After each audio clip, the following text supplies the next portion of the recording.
Salam Bapak Ibu Saudara, apa kabar hari ini? Luar biasa. Saya percaya kita semuanya hari ini sehat. Dan saya senang sekali bisa berjumpa kembali dengan Bapak Ibu sekalian untuk beribadah pada saat ini. Mari kita bersama-sama, bangkit berdiri, kita akan berdoa, mempersiapkan hati kita untuk masuk hadirat Tuhan. Bapa di surga, kami bersyukur kepadamu untuk hari ini. Kalau Tuhan memberikan kesempatan bagi kami untuk beribadah, walaupun secara online Tuhan. Tetapi hati kami terus bersyukur dan tidak mengurangi semangat kami untuk memuji dan menyembah-Mu. Oleh sebab itu ya Bapa, mari sucikan, kuduskan kami. Basuh kami semua Tuhan. Dengan darah-Mu yang sudah tercurah di Bukit Kalvari, agar kami boleh layak untuk memuji dan menyembah-Mu. Terima kasih Bapa, kami siap memuji dan menyembah-Mu. Mari yang percaya bersama-sama yang katakan, amin. Haleluya. Oke, kita akan memuji Tuhan lebih semangat lagi. Mari katakan saudara, dengarlah sangkakala. Biarlah dunia mengatakan, tahun ini tahun yang sulit, tetapi bagi Tuhan, ini tahun pembebasan bagi kita. Saudara, dengarlah sangkakala membawa pembebasan bagi semua orang. Tidakkah kau tahu, inilah tahun Yobel. Angkat tanganmu, bebaskan. Mari kembali katakan saudara, dengarlah sangkakala. Dengarlah sangkakala membawa pembebasan bagi semua orang. Tidakkah kau tahu, inilah tahun Yobel. Angkat tanganmu, bebaslah tawanan. Katakan ini tahun pembebasan. Ini tahun pembebasan. Ini tahun pembebasan. Semua tawanan dilepaskan. Dan yang buta, lompatlah, bersoraklah, sebab ini tahun pembebasan. Saudara, dengarlah sangkakala membawa pembebasan bagi semua orang. Tidakkah kau tahu, inilah tahun Yobel. Angkat tanganmu, bebaskan. Katakan ini tahun pembebasan. Ini tahun pembebasan. Ini tahun pembebasan. Semua tawanan dilepaskan. Yang lumpuh dan yang buta, lompatlah, sebab ini tahun pembebasan. Ini tahun pembebasan. Ini tahun pembebasan. Ini tahun pembebasan. Semua tawanan dilepaskan. Yang lumpuh dan yang buta, yang lumpuh dan yang buta, lompatlah, bersoraklah, sebab ini tahun pembebasan. Sebab ini tahun pembebasan. Sebab ini tahun pembebasan. Haleluya.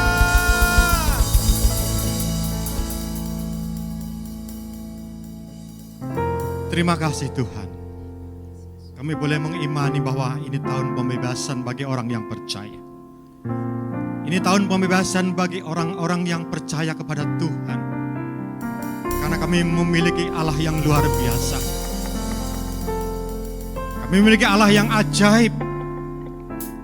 Kami memiliki Allah yang mulia, dan Dia Allah yang agung, Allah yang besar kuasanya. Sambutlah Yesus dan tinggikan namanya.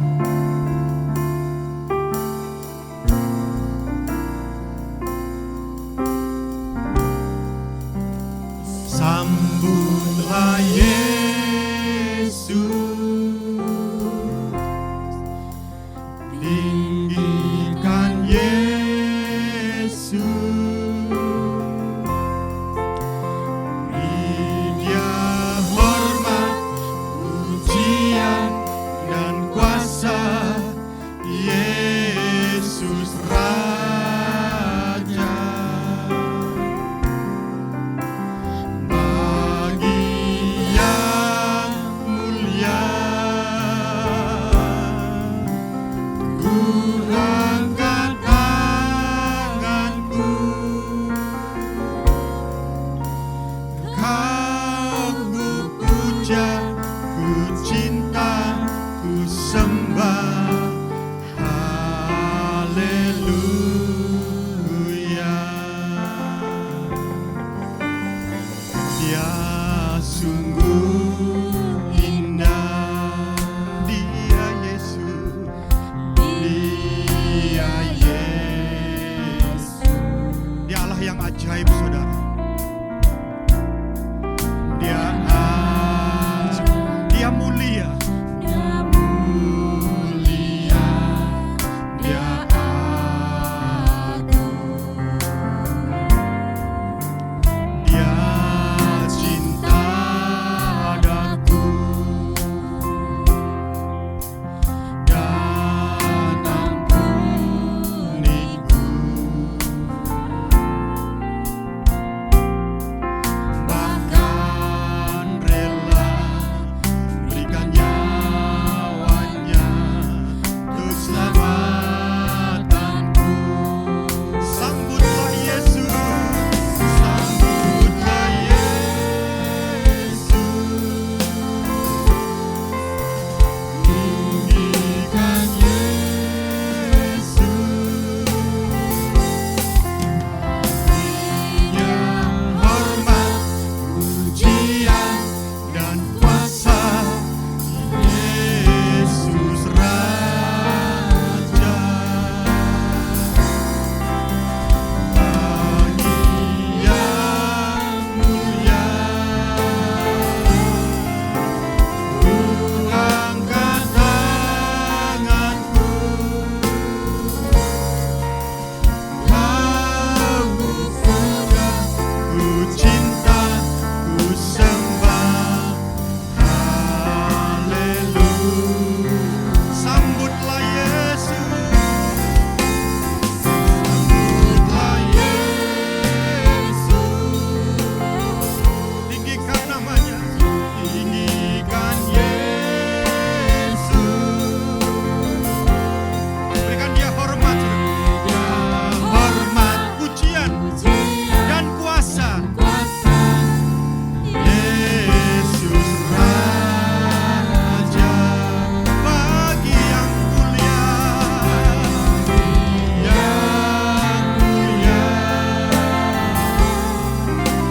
ku angkat tanganku, Kau ku puja, ku cinta, ku sembah. Haleluya. Kau puja, Kau ku puja, ku cinta, ku sembah. Haleluya. Engkau ku puja, Kau ku puja, ku cinta, ku sembah.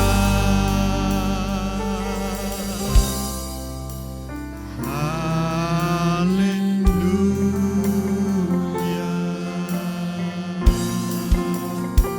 Engkau ku sembah Tuhan, karena Kau Raja kami. Engkau Allah yang layak terima sembah kami. Terpujilah namamu, Pujilah namamu Tuhan. Glory bagimu di tempat yang maha kudus. Glory bagimu di tempat yang maha tinggi. Kami memuliakan namamu. Terima kasih Tuhan untuk kebaikan-Mu. Terima kasih. Haleluya. Terima kasih Tuhan untuk kehadiran-Mu. Terima kasih Tuhan untuk kelawatan-Mu. Haleluya. Terima kasih Tuhan.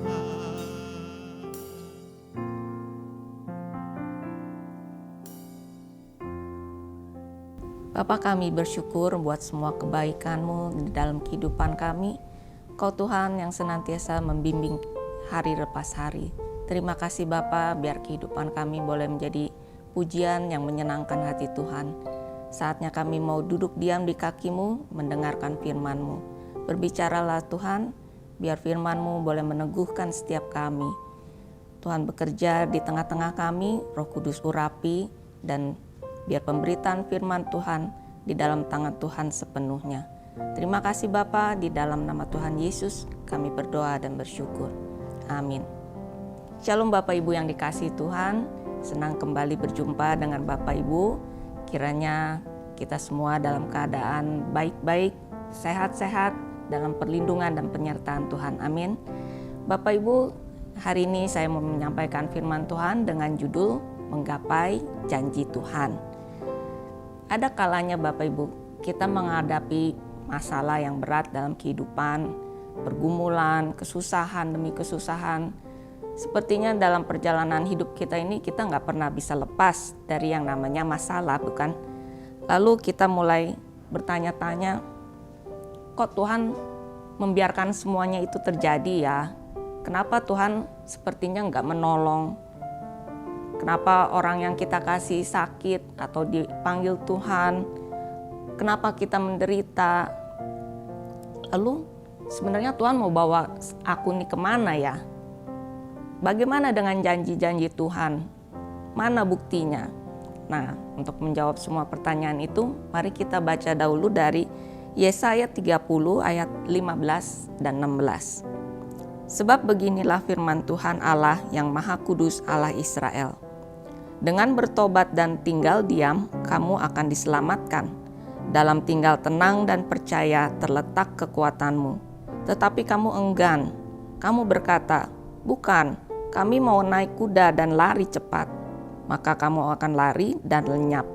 Katamu pula, kami mau mengendarai kuda tangkas. Maka para pengejarmu akan lebih tangkas lagi.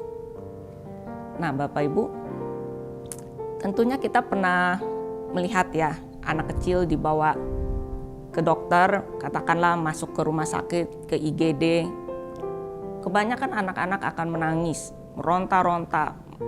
Walaupun sebenarnya dokter dan perawat berusaha untuk menolong anak itu, tapi anak itu biasanya nggak gitu mengerti.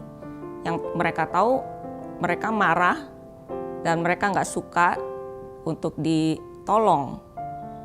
Dan dokter perawat yang menangani anak itu harus menenangkan anak itu dulu, baru mereka bisa kasih obat, mereka mungkin diinfus, mungkin kalau yang patah tulang atau butuh operasi, baru tindakan selanjutnya. Selama anak itu meronta, selama anak itu tantrum, dokter dan perawat akan kesulitan untuk melakukan tindakan walaupun tujuannya baik. Sama seperti kita. Kita juga kadang begitu mengalami masalah pergumulan yang berat, kita marah sama Tuhan.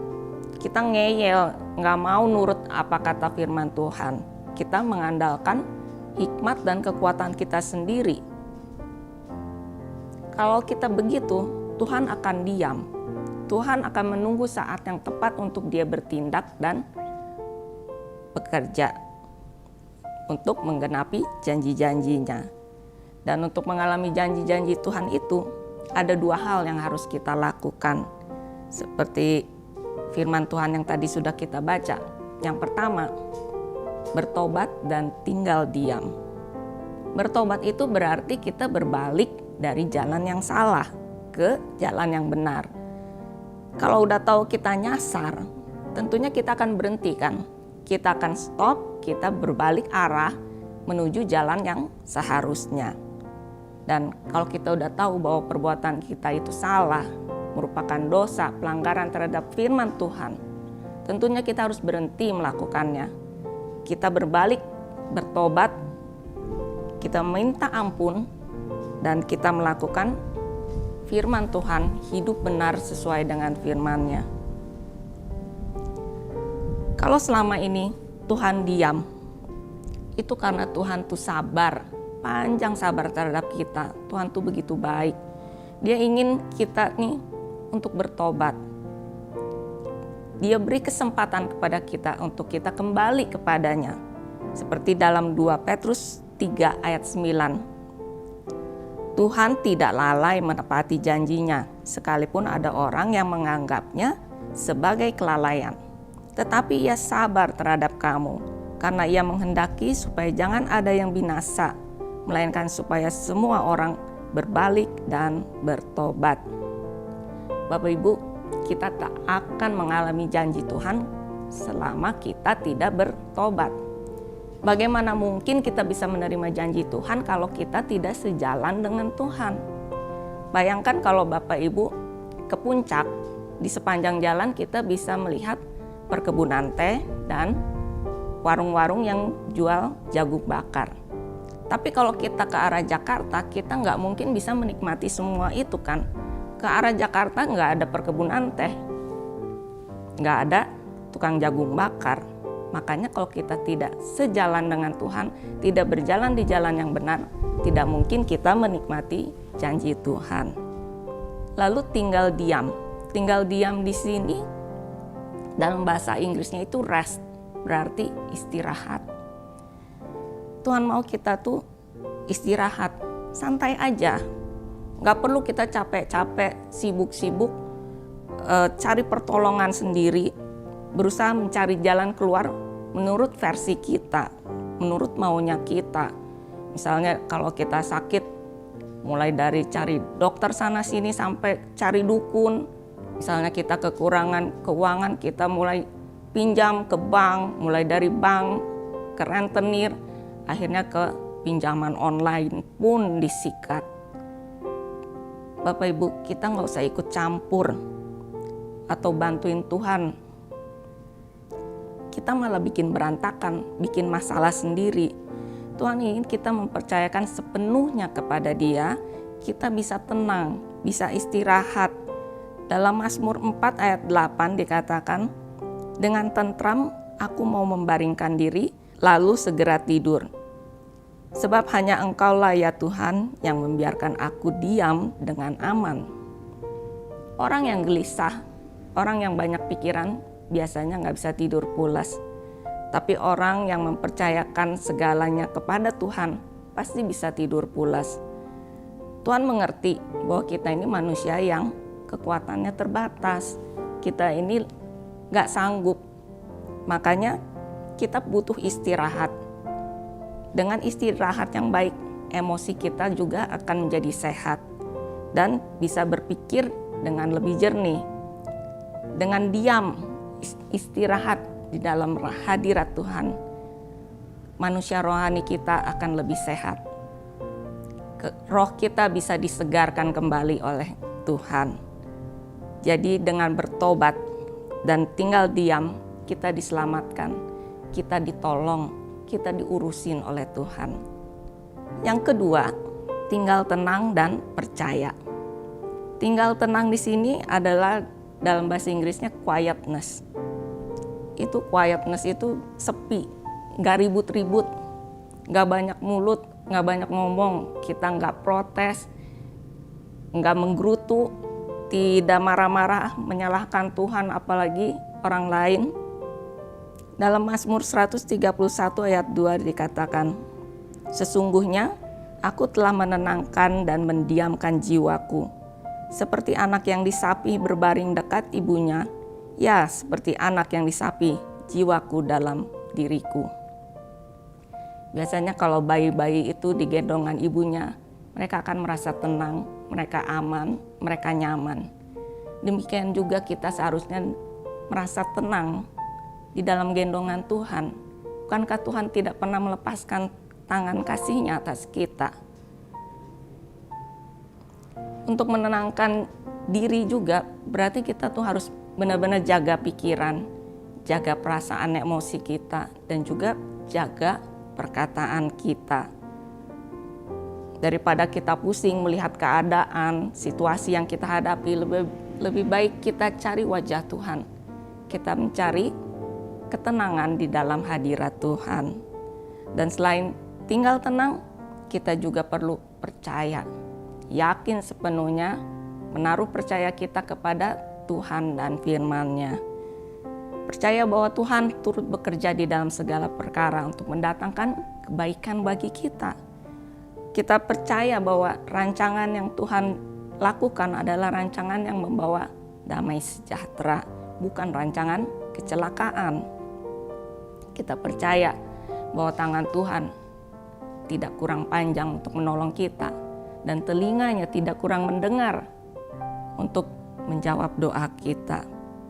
Janji Tuhan pasti digenapi pada waktunya. Tuhan tahu kapan waktunya yang paling tepat, dan Tuhan tidak pernah berdusta. Dengan tinggal tenang dan percaya, kita akan kuat dalam menghadapi semua beban, semua pergumulan, semua perjuangan yang harus kita hadapi. Karena ada Tuhan yang menjadi jaminannya. Oleh karena itu, pastikan kita jangan menyimpang ke kanan dan ke kiri, nabrak sana sini, atau mengambil keputusan secara serampangan. Kita percaya sepenuhnya pada firman Tuhan dan sabar menantikan janjinya digenapi. Pada suatu hari, Bapak Ibu, saya diajak oleh suami ke satu tempat, katanya kita mau lihat sunset. Tempat itu berada di perbukitan namanya KM0. Waktu di tengah jalan ternyata turun hujan. Lalu suami saya bilang, nanti kalau hujannya berhenti mungkin kita bisa dapat sunset yang malah lebih bagus. Oke, jadi kita terus berjalan. Sepanjang perjalanan itu hujan deras, dan waktu kami tiba di KM0 itu kami nggak bisa turun karena hujannya begitu deras, kami pasti basah kuyup. Dan sepanjang perjalanan sore itu Tuhan mengingatkan saya dengan firman ini yang tadi kita bahas ini ya, dari Yesaya ini. Jadi ada kalanya dalam kehidupan kita, perjalanan hidup ini, kita pikir kita akan mencapai satu target, satu tujuan, satu rencana yang bisa kita capai. Tapi ternyata Tuhan punya kehendak yang berbeda. Tuhan punya rencana yang lain. Lalu kembali di sore itu, karena tidak bisa turun di KM0, kami memutuskan pindah ke tempat lain, ke kafe lain. Dan kembali kami berjalan, sepanjang jalan itu jalanan turun, naik, dan berkelok-kelok terus. Tidak henti-hentinya berkelok-kelok. Dan sepanjang jalan itu tidak bisa melihat pemandangan apa-apa. Suami saya bilang, ini biasanya di balik ini, di balik pohon ini, di tikungan ini, kita bisa melihat pemandangan yang bagus. Begitu saya lihat, semuanya putih. Karena hujan, ketutup awan. Di situ mestinya ada gunung, kalau cerah mestinya kelihatan. Saya nggak bisa lihat gunungnya. Tapi sebenarnya gunungnya ada nggak menurut Bapak Ibu? Ada. Pemandangannya sebenarnya bagus, cuma nggak kelihatan. Sunsetnya sebenarnya ada nggak sore itu? Ada, tapi memang tidak terlihat. Kalau gunungnya ada, pemandangannya ada, sunsetnya ada, bagaimana dengan firman Tuhan, janji Tuhan? Kita mungkin tidak melihat janji Tuhan, belum mengalaminya, belum melihatnya, tapi apakah berarti Tuhan itu berdusta? Tidak kan? Tuhan sudah berfirman. Firman-Nya adalah ya dan amin, tidak berubah. Kalau kita belum melihatnya, belum mengalaminya, bukan berarti Tuhan berdusta. Kembali ke perjalanan itu. Perjalanan itu terasa begitu lambat. Karena jalan yang begitu terus belok-belok. Sampai rasanya udah mabok. Aduh, lama banget ya. Kapan sih sampainya gitu. Rasanya pengen cepet-cepet sampai gitu. Pengen keluar gitu. Bisa nggak kalau saya mau memutuskan untuk keluar? Bisa. Tapi pasti kehujanan. Terus kalau saya bisa ambil jalan pintas, bisa nggak? Bisa. Cuman kan menyusahkan diri sendiri, bukan? Saya harus menerobos rumah orang mungkin. Harus melewati perbukitan. Melewati semak belukar. Atau hutan juga. Dan bisa nggak saya marah-marah, komplain terhadap suami saya? Gimana nih? Perjalanan kok hujan begini, nggak ada pemandangan, nggak ada gunung, mana? Buktinya itu gunung ada, yang kelihatan cuma putih. Bisa saya marah-marah. Hasilnya hanya merusak suasana, bukan? Dan Tuhan terus mengingatkan saya dengan firman-Nya ini. Yang saya lakukan hanyalah bisa diam, duduk manis dalam mobil, dan menikmati perjalanan. Berusaha untuk menikmatinya walaupun penuh tanjakan dan turunan, penuh belok-belok. Saya berusaha menenangkan diri sambil bersyukur untuk kebersamaan kami sore itu. Sehingga akhirnya kita tiba di kafe yang dituju. Di situ kami bisa makan lebih enak dari KM0 yang tadinya kami mau ke sana. Kami bisa duduk dengan nyaman dan kami bisa bersukacita bersama. Bapak Ibu, jika kita belum menerima janji Tuhan, tidak berarti Tuhan itu berdusta. Bukan berarti Tuhan tidak peduli dan membiarkan kita bergumul. Hanya pastikan kita ada di jalan yang benar. Jangan menyimpang ke kanan dan ke kiri. Seruduk sana, seruduk sini, nabrak sana sini. Jangan. Kita diam dalam hadirat Tuhan. Kita pastikan bahwa kita hidup selaras sejalan dengan firman Tuhan. Karena dengan bertobat dan tinggal diam, kita pasti selamat. Kita pasti sampai ke tujuan dan menikmati janji-janjinya Tuhan. Di dalam tinggal tenang dan percaya, kita akan kuat.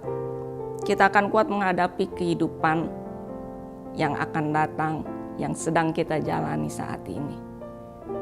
Amin. Mari kita berdoa. Bapa, kami bersyukur Tuhan, Engkau Tuhan yang tidak pernah meninggalkan kami. Tangan-Mu senantiasa menolong dan menopang kami. Sekalipun sepertinya janji-Mu belum kami alami, belum kami lihat. Tuhan, Engkau tidak berdusta.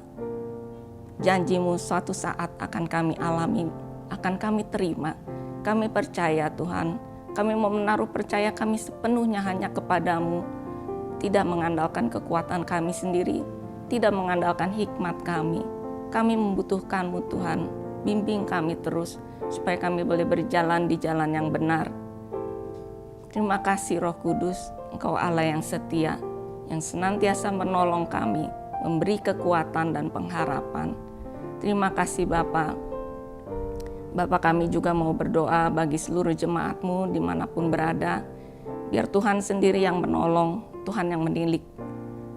Tuhan, Engkau mau menolong jemaat-Mu Tuhan, untuk bisa kuat, bisa terus berharap hanya kepada-Mu. Engkau yang mampukan seluruh umat-Mu Tuhan untuk menjadi pemenang, mengandalkan Tuhan sepenuhnya, dan berharap hanya kepada Tuhan. Terima kasih Bapa, kami percaya kuasa-Mu sanggup menjamah, yang sakit Tuhan sembuhkan, yang lemah Tuhan kuatkan, yang berbeban berat Tuhan lepaskan dan beri kelegaan. Terima kasih Bapa. Bapa, kami juga berdoa bagi GBI Tuhan, pemimpin kami Pendeta Rubin Adi. Tuhan berkati dengan seluruh jajaran di BPP dan BPD. Tuhan berkati. Biar Tuhan bekerja melalui hamba-hamba-Mu Tuhan. Kami boleh sehati menuntaskan amanat agung-Mu. Kami berdoa juga bagi bangsa kami Indonesia. Tuhan berkati, Tuhan campur tangan di dalam segala sesuatunya. Terima kasih Bapak, kami percaya Engkau Tuhan yang turut bekerja di dalam segala hal. Bapak Ibu yang dikasih Tuhan, mari kita mengangkat kedua tangan kita dan mengarahkan hati kepada Tuhan. Dan terimalah berkat, anugerah, kasih karunia yang berlimpah-limpah dari Allah Bapa, pengorbanan dan cinta yang sempurna dari Tuhan Yesus Kristus, penghiburan, pertolongan, penyertaan, dan kemenangan dari Roh Kudus menyertai Bapak Ibu sekalian, menjadikan kita berkat dimanapun kita berada. Dan kita yang menerima berkat ini sama-sama kita katakan, amin. Tuhan Yesus memberkati.